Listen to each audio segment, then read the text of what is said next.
Jambo. Jambo sana. Unaweza kujitambulisha? Kwa majina mimi naitwa Said Isaac. Bwana Said Isaac ni nani?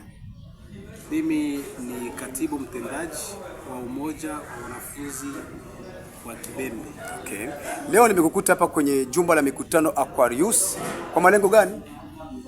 Tulikuwa na mkutano, tumekwenda kukusanya viongozi mbalimbali wa familia za Wabembe ambao walitoka Burundi hapa Uvira na kwetu Bubembe.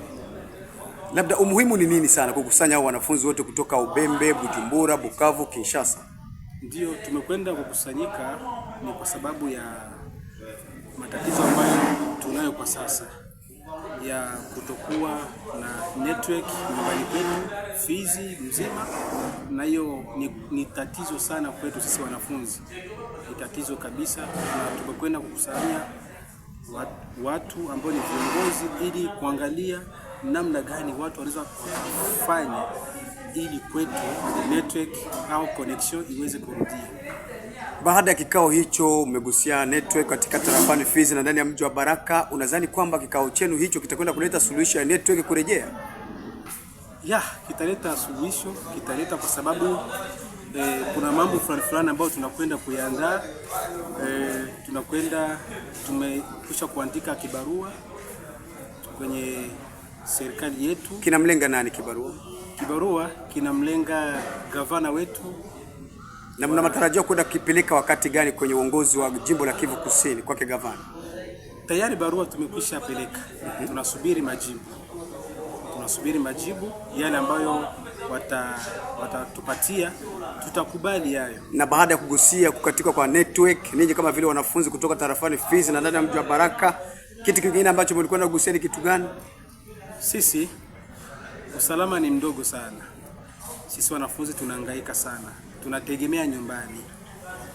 Tuna wanafunzi wengi ambao tunategemea nyumbani.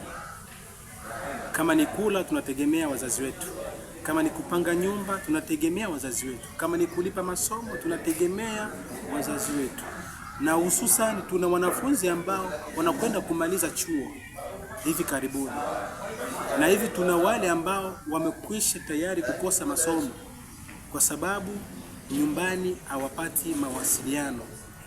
Ana haja ya kitu, ana haja ya pesa za kulipa shule, lakini atawasiliana na nani au ile haja yake ya moyo itamfikia mzazi kule namna gani?